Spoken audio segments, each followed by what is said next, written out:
Welcome back. Chapter 16. What are you doing here? I looked over to see Fate sitting next to me on the bench across from the lunchnet I used to go to with Charlie. I didn't know myself how I ended up here. Once I started thinking about my life, I also started losing some of my control. I picked up my Honda this morning, and the next thing I knew, I was driving to all of my old haunts until I was sitting there and stalking a stalking dead girl. Charlie and I used to meet here at least once a week for a long lunch.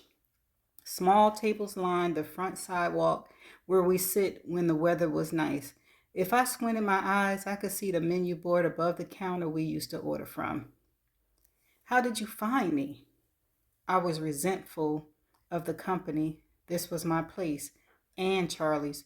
This was my life and nothing to do with fate or the office or the craziness surrounding it. He leaned against the rough iron back and rested an ankle upon the opposite knee. I've never met someone who can make themselves so comfortable no matter where they are. Why are you doing this to yourself? Doing what? Sitting on a bench? Him. Fate was staring at Charlie, who was sitting by himself at our favorite table. I looked at Fate's slightly squinted eyes, like he'd rather not see Charlie there. Why do you dislike him? His face relaxed instantly. I don't like or dislike him. He's simply there. I looked at him for another minute and then back to Charlie, eating by himself. I didn't want him to be alone.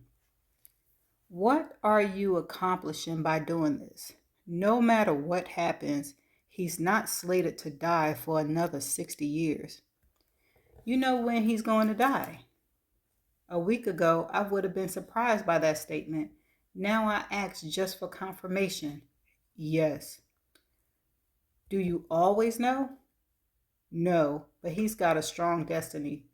He'll start up a chain of medical clinics for the underprivileged. I smiled. He was really going to do it. Charlie had talked about plans for a clinic since the day I met him. Do you know if he'll be alone? He'll get married. I'm glad. I broke my gaze from Charlie to look at Fate. His eyes, face, everything was the polar opposite of Charlie's warmth. Let's go, he said. I wasn't ready to leave. Why do you care what I do? This has nothing to do with you or our arrangement. You're creating useless emotions. What logical purpose does it serve? Of course you don't understand. You have to understand love, be able to feel it. Logic has nothing to do with this. He stood up abruptly, and I got the distinct impression I might have hit a nerve I didn't know existed. I was hoping he'd leave, but he didn't. He stood in front of me as if resigned to some course of action I wasn't aware of yet. I got a flash. If you want to check it out, we have to go now. He looked down at his watch. Where? Florida. We've got to leave now if we want to make it. I stood and took one last look back at Charlie. His eyes caught mine, and he gave me an awkward smile. It was the kind people give when they catch a stranger staring and they are trying to be polite. I smiled politely back and then went to follow Fate. I want to drop my car off first, he said. What about my car? He looked down the street where my Honda was parked and dismissed it quickly. We'll tell someone at the office to come back for it. I settled in the passenger seat and did a double check on my seatbelt. Fate drove like a demon. You were never meant to be with him. I thought we had come to an unspoken agreement that we wouldn't talk about Charlie, but he seemed to want to change the rules again today. You have no idea what you're talking about. Please keep your opinions to yourself. I watched the road whiz by and wondered how many times I was going to have to tell him the Charlie subject wasn't open for discussion. Did you forget who you're talking to? You don't know everything about him. You're just like the rest of us. You get flashes. The universe hasn't seen fit to make you all knowing. Maybe not, but I know his fate. And that means you know every detail of his life? I don't think so. No, but I've seen souls who were fated to be together. Lifespan after lifespan, there is still connection. I saw him look at you. Nothing. Your relationship with him was purely luck. I might not know love, but I know fate. You two were never supposed to end up together. Why are you doing this? Why can't you mind your own business? I watched him across the small, expansive car and wonder why he couldn't just leave it be. I'm not saying this to be hurtful. I just want you to understand you didn't lose anything. You were never meant to be with him. When you move on from this and get reborn, as he will, you still won't be together. You are clinging to a life that was never going to be. I didn't scream, but I came really close. You don't get it because you have no feelings. You're a robot. Maybe I was human, which makes me a dirty transfer, but I like my humanity. I like having feelings. You have no idea what it's like to lose everything and you are, but still be there. So close that you could reach out and grab it. Except that the second you did, it would fall like water through your fingers. So you might think you know, but in truth, you have no clue. So please, shut the hell up. I turned my head away from him, back to look out the window. He actually did shut up. He didn't know if we were meant to be together or not. It was nothing but a guess. The phone ringing through the speakers broke the silence a few minutes later. Fate? The voice spoke through his car speaker system. Harold, you called my phone. Who else would it be? Fate voice had an edge to it that I hadn't heard before. I need you to come back to the building. Can't. This isn't optional. Neither is this. Mother's flipping out. Fate groaned, then hit the steering wheel. Be there in 5. He hung a hard left that sent me crashing into the car door and had horns blaring. What are you doing? We'll miss bad guy, I said. And if I don't get back there and handle this, it could be worse. I don't care who mother is or what's happening back there. I'll go on my own. Absolutely not. Who are you to tell me no? I don't want you to go alone.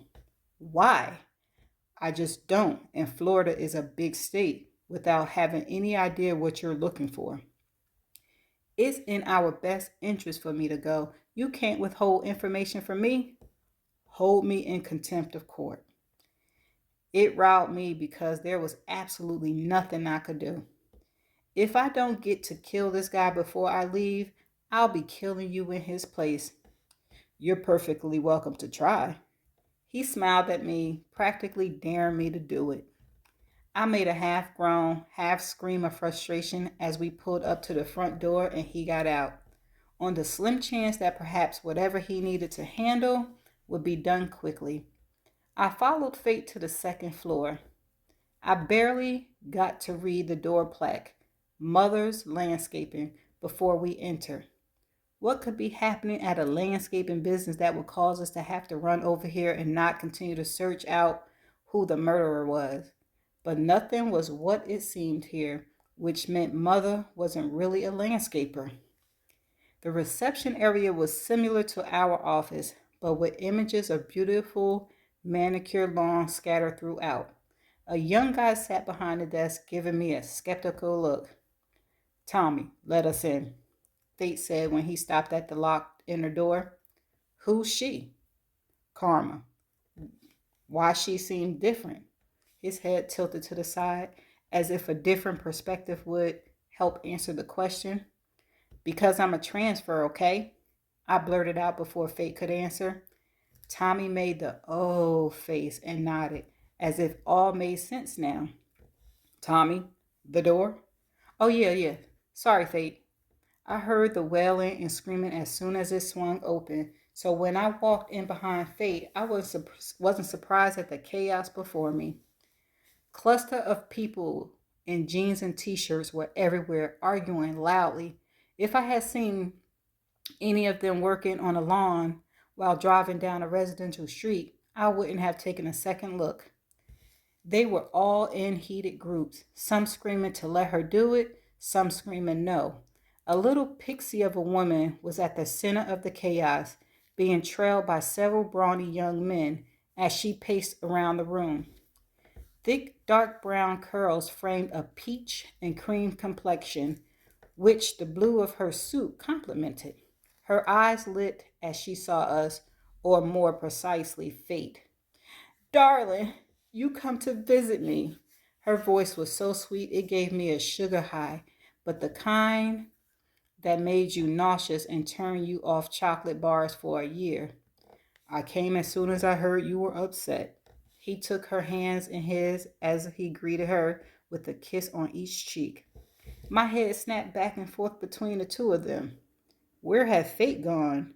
Who was this well mannered guy? And why did it seem like he was nice to everyone but me? The entire room seemed to cease all other activity as everyone watched their conversation, including me.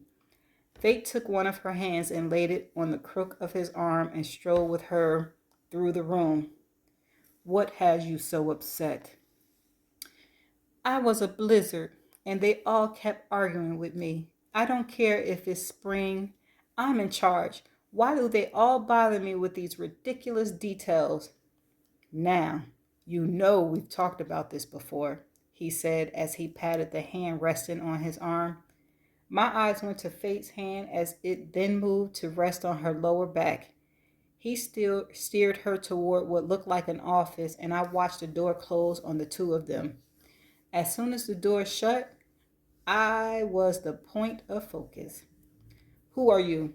The group of 15 or so landscaper looking people asked, eyeing me up from the top of my ponytail down along my sundress to my sandals.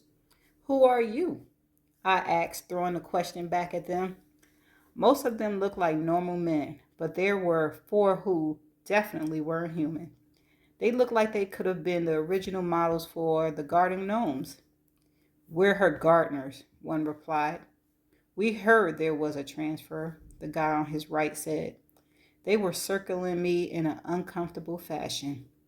Yes, well, I'm it. If you don't mind, I'll just go have a seat over there and wait for fate. I moved away from the crowd. Only one followed me over.